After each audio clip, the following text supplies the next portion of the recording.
Welcome to The Courage Effect. I'm Suzanne Weller, and this is a show about growth and unleashing what's possible.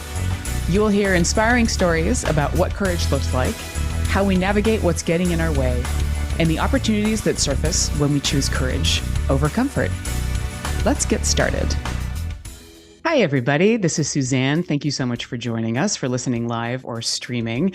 This is The Courage Effect, where each week I talk with a guest about what they've learned through wrangling fear and risk, no matter how big or small the challenge. Our guest today is somebody that has inspired me personally, and I know that the same will be true for you after the 30 minutes we're going to be spending together. She is Ruby Love. Ruby Love is the principal of Love Resources Development Group. She is a transformational business leader, entrepreneur, and strategist advocating for socially responsible business and community organizations. Her career has afforded relationships that have brought millions of much-needed philanthropic support to the arts, education, STEM, and social services communities. She enjoys advising emerging entrepreneurs to unlock the keys to building a better world with great technology, philanthropic advisory, and fundraisers, while always positioning racial equity and social justice front and center. Her love of artists and live performance, jazz, a great book, golf, and her active family fill her days. Many of my loves too, Ruby, so we share a lot of those. Thank you for being here. Welcome to The Courage Effect. Thank you so much for the invitation. I'm happy to be here. Yeah. I invited you to be a guest on this show because you are somebody that in all of my experiences with you, you are this powerful combination of strength, courage, compassion, and joy. It really is this, I have this like gravitational pull towards spending time with you. And I'd love for you to start with giving us an idea of what courage means to you. Obviously, this is a show about courage, but how does that show up for you on a daily basis, and what does that look like for you? Well, courage is something that I actually don't think about very often, but when I do think about it, it is something that I feel that I practice in stepping out in faith and just being confident that it's going to be okay.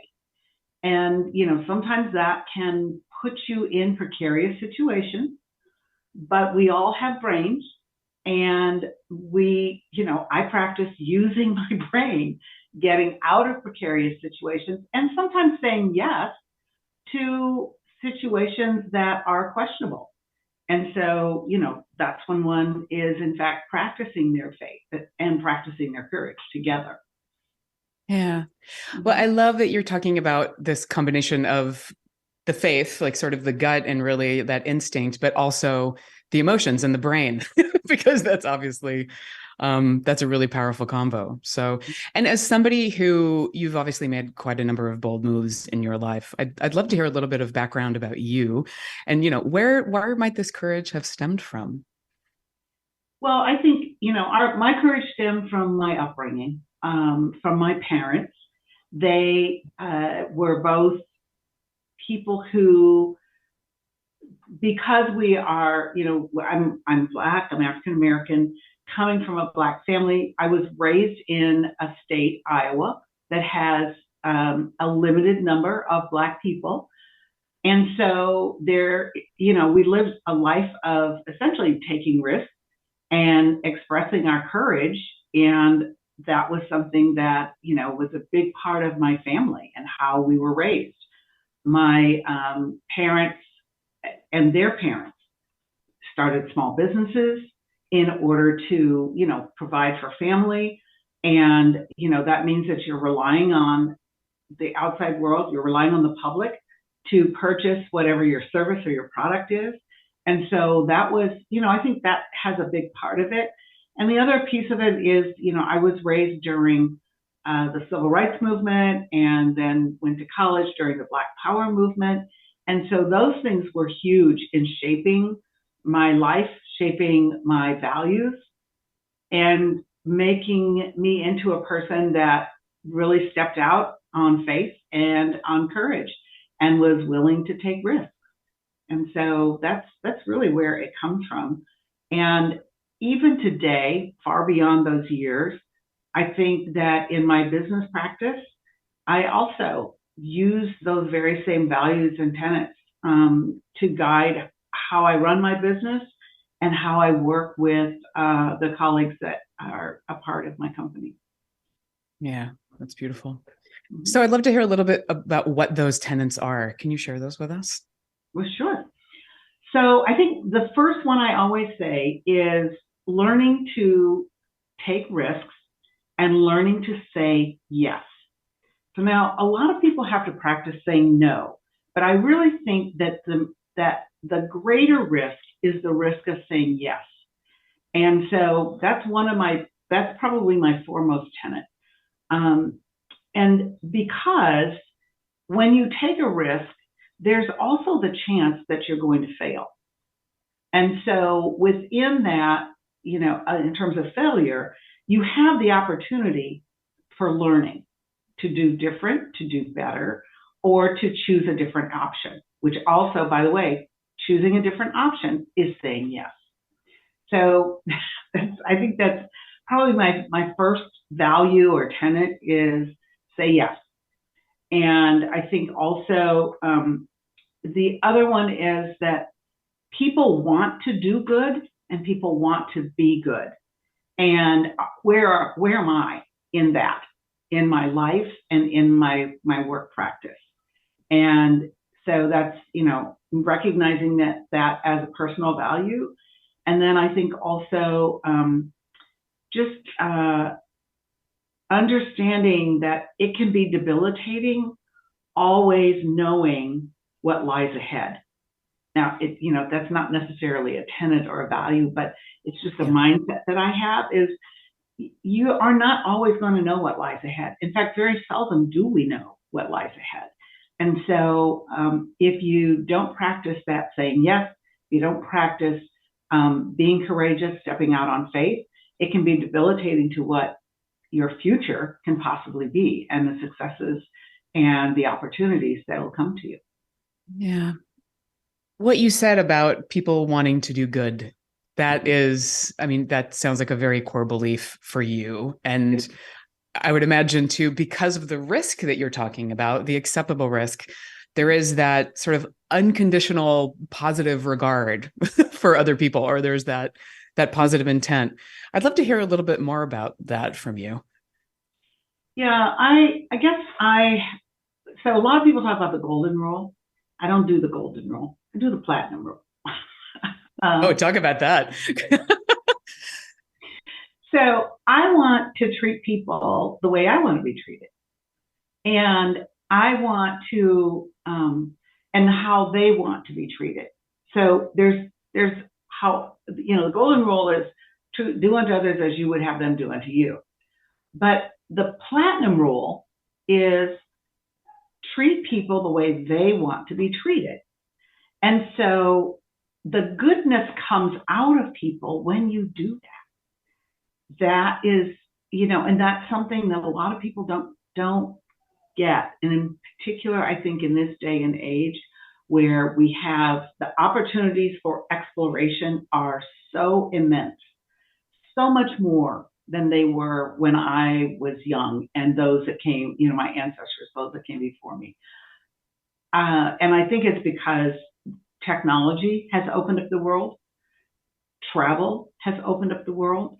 There's all of these things that are in play that have opened up the possibilities in our world. And so when you think about treating people the way that they want to be treated, it's because they've experienced all these different things and they choose the yeses that they want in their life. And so that's the people want to do good and people want to be good. I feel that that's where that comes from. The opportunities, I think, that come from really listening and caring about people's opinions and their thoughts and what direction they want their lives to go in, and you being essentially coming alongside that is so important. And I think that's, when you say you like to do things with me and you feel magnetic and energized when you're in contact with me, it's because I'm practicing that with you, Suzanne. And it brings me joy when I see that you are joyful, you are feeling accomplished, and that benefits me as well. It's such a positive energy, right? I mean, the idea of really, I love like the combo of risk, taking the risk, saying yes, and you said also making the choice. So that's one of the other things. How often are you seeing people not making that choice? Because it's something you obviously proactively do, but is that something that you're seeing every day? Well, I think every day I see people not making choice. Yeah. And where it's most discouraging is when I see young people not not realizing that they have so many choices and that it's okay to choose a particular direction, even if it's the wrong direction at that moment. Go down the path as far as you can. Practice that courage. Practice your faith, wherever you get it from, and it just opens up the world.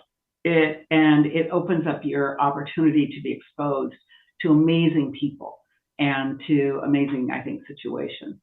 So yes, I see people not practicing, making those choices every day, being overly cautious at times where it's just not warranted.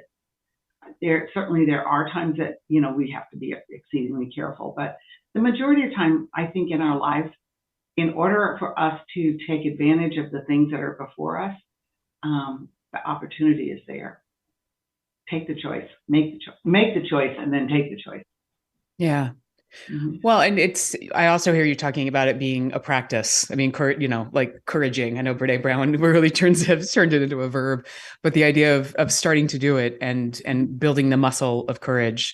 And I'd love to maybe hear more about how you encourage young people and people in general to maybe, take the courageous path. So sound good?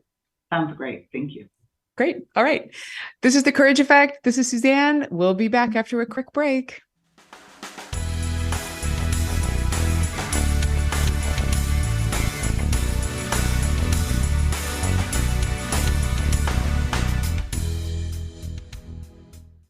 Job search doesn't have to be painful. Wouldn't it be great if you had someone to guide you through your job search or career exploration? Since 2013, Plum Coaching has provided job search, career coaching, resume, and LinkedIn profile expertise to clients around the world. Plum's coaches are former recruiters who have more than 15 years experience in every type of industry, including tech, real estate, construction, manufacturing, and nonprofit.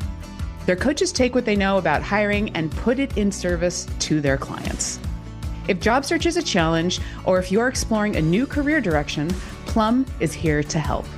They'll work with you to turn what feels like a slog into an adventure. Visit plumseattle.com for details and information on their services. Maybe it's time for a partner like Plum. Giving local voices a chance to shine. Alternative Talk 1150.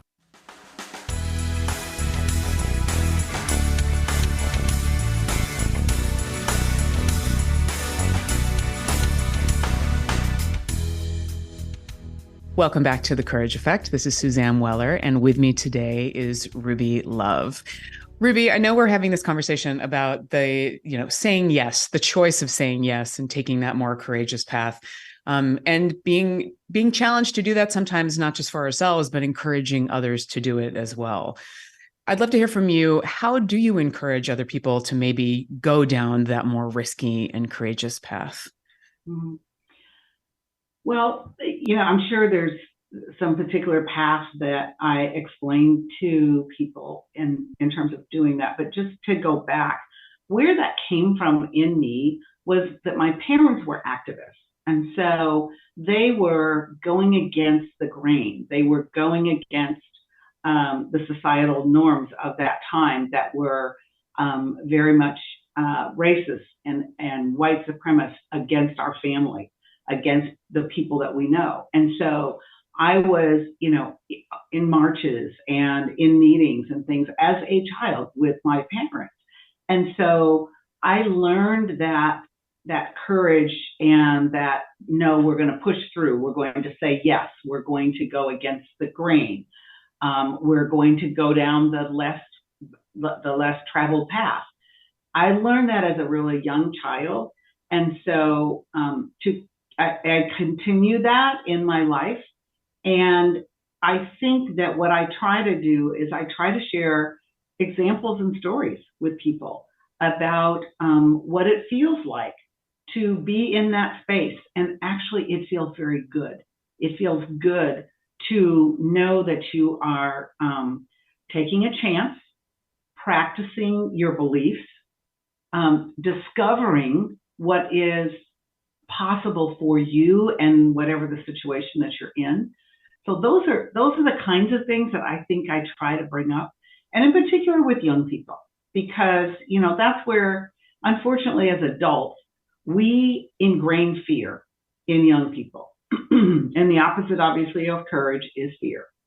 And so what I like to do is I like to begin the process of dismantling fear in people and helping them see what are their personal strengths so that they feel more able and confident to practice the courage that we're talking about. That's really why people don't practice courage, is because they get settled in fear of unknown and undiscovered. So there's the unknown. I've got a lot of unknowns in my life, but I'm always wanting to discover. And so if you have that interest and commitment to discovery versus resting with unknown, it's so much easier to release the fear. Now, I'm not talking about fear of spiders, fear of snakes, fear of dogs. I'm talking about, fear when it comes to making the move, taking, the next step in terms of your business life, your social life, your financial life, all of those things. Yeah. Well, and the story about you being with your parents, on the picket lines and being like always pushing those boundaries is remarkable. And it's wonderful that you were raised in that situation where your parents were really training you to be courageous and to give you that more comfort level, or to give you the comfort level of knowing that fears are okay, but what's possible when you actually push through them. I mean, I love when you say the undiscovered, how do we actually move into that undiscovered? And you're right. We do, especially with kids, it is this whole ingraining fear because, they always need to protect themselves from something. Mm-hmm. Yeah. And you also, I think about, modeling courage for other people. That's a huge part of, it sounds like, for you as a person, but also you as a business person. Yeah. Yes.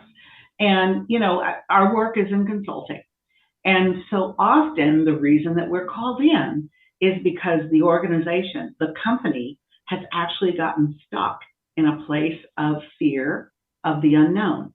Well, we're not going to make this move because we don't know how our public will react. We don't know what our constituents will do. And so, as a consultant, what we try and do is open the door to discover, here's what's possible with who you have on your team. Look at the expertise that you have available to you. How about using it in a more effective way, using it more efficiently, using it essentially to discover what your company's or your organization's service or product can become and can grow into. So that and the leadership of that organization is generally who gets stuck in that space first, and then it just quickly permeates into the rest of the organization. So I think that understanding very clearly how much fear plays into our ability and our desire to practice the courage that we all have. It's just opening that door so that we can step out on faith. Yeah, I love that. Step out on faith. Well, and it's also the power of acknowledging that we have fears. Oh, very much so. And the more you express what those are, the more it tends to dismantle them. Yeah. Well, and I'm curious, the word unlearning is coming up for me because so much of this is unlearning the way that people have done things. And I'm sure that's quite a large part of what you're doing at Love Resource Development Group. Mm-hmm. It is the unlearning we do a lot of work in the spaces of racial equity and social justice. And as you know, that is, Suzanne, that is a part of white culture unlearning and essentially rejecting things that have been killing, essentially, and destructive and destroying to other populations. And the others are, Black, brown, indigenous populations around the world, not just in America. And so, yes, unlearning is a lifelong process. And it's something that is what individuals must commit to, families must commit to, and, groups of people, and then hopefully that grows into society. But yeah, the unlearning is enormous. And while you're unlearning, you're learning at the same time. And so it should be seen as a positive in one's life and not as a negative. And, I have to go back to, the unlearning piece. A lot of people are afraid to do it, fear, again, because they're afraid of stepping out on faith and afraid of essentially imparting that courage that's in you, that my life is going to be different, but it is not going to be over as a result of my unlearning these practices. My life is going to be different, but it's not going to be over. That's such a powerful statement. Mm-hmm. Yeah. Well, and difference is essential. I mean, and that's the thing, right? I mean, what's gotten us to this point is there's obviously some good and some bad to that, but in order for us to really get to where we want to get together, we have to unlearn and to learn. And I try really hard to do that. I try thinking, okay, what do I need to learn? But what are the things that maybe I need to let go of? And that's really hard. And the older we get, the more set in our ways. Mm-hmm. And, it's even hard to be self-reflective. Yeah. In terms of, these things that we're talking about. And I think as we mature, I think it's something that either gets left behind and people are not self-reflective and therefore they get stuck in their ways. And then some really want to discover as they mature and are willing to be self-reflective and look at themselves and critique where their life has taken them, and there's still more time. And so where can we go? Where can I go in my future? And that's, I guess that's how I live my life. I know that there are things in my life that times when I said no to something and I should have said yes. That the risk was not nearly as big as the opportunity. And so I think most of the people who are listening to us can identify a time in their life also that was probably the case. So, yeah. At least one. At least one. Yeah. Well, and reflection is key. And I think that, as you said, it has to be something that we do very intentionally. It's not just going to organically happen, right? It's something that we need to be very intentional and create time and space to be able to do that. Mm-hmm. Exactly. Yeah. Yeah. So how do you take care of yourself? I mean, you're obviously somebody that's dealing with a lot of mindsets that you are really wanting to change and to bring about change. What are the things that you're doing to refuel for you? Okay. Well, I have a faith life that's very important to me. My family, they take a lot of energy, but they also give me a lot of energy. And the other thing is, so I love to put my hands in the dirt. So I'm a gardener. Nice. And my husband and I, we love to do two things together. And that is we love to golf and we like to travel. And so, those are, when I'm not working, those are the things that generally I'm able to, insert in my life and actually plan for and make sure that I have time for those things. And I think that that's something that it's fulfilling, but also it's energizing, and it also helps me I just feel good about myself. I want to wake up in the morning and I want to feel good about who Ruby Love is every day. And I want that for my friends and acquaintances, everybody that I know. And so I try to encourage people to have that kind of self-care. And self-care is what makes you feel good. And it's not, and it goes back to what I said about the platinum rule. How does my neighbor, how does my friend want to be treated? And that's a part of me contributing to their self-care.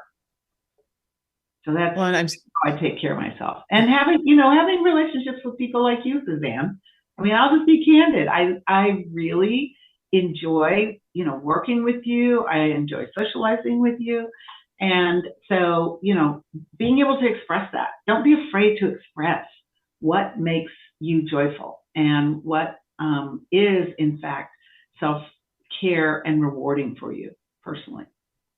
No. Well, thank you for that. And I love saying yes to joy and saying yes to self-care, right? And making sure that that's table stakes. Like you don't give that up because you got to make sure that that's part of the recipe. Exactly. Yeah. Yeah. Well, as we're wrapping up, I just want to share a few of the key takeaways that I've had from our conversation today. First of all, is stepping out on faith. I love the idea of really making sure that you have to have that faith to know that what you're going to do is worth the risk. And really, learning to take risks, to say yes, and really owning the platinum rule. What are the things that we can make sure that we're treating other people like we expect to be treated?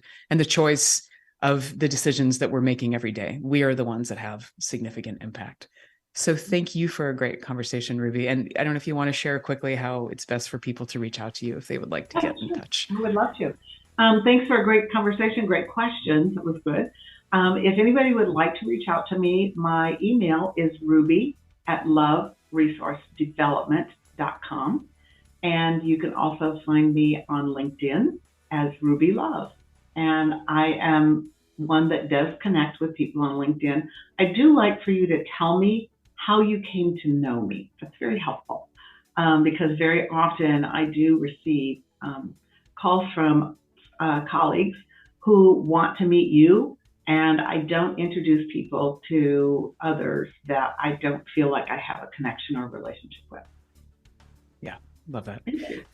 Thank you for your time today. Thanks for the conversation. And we'll make sure that all that information is on the website.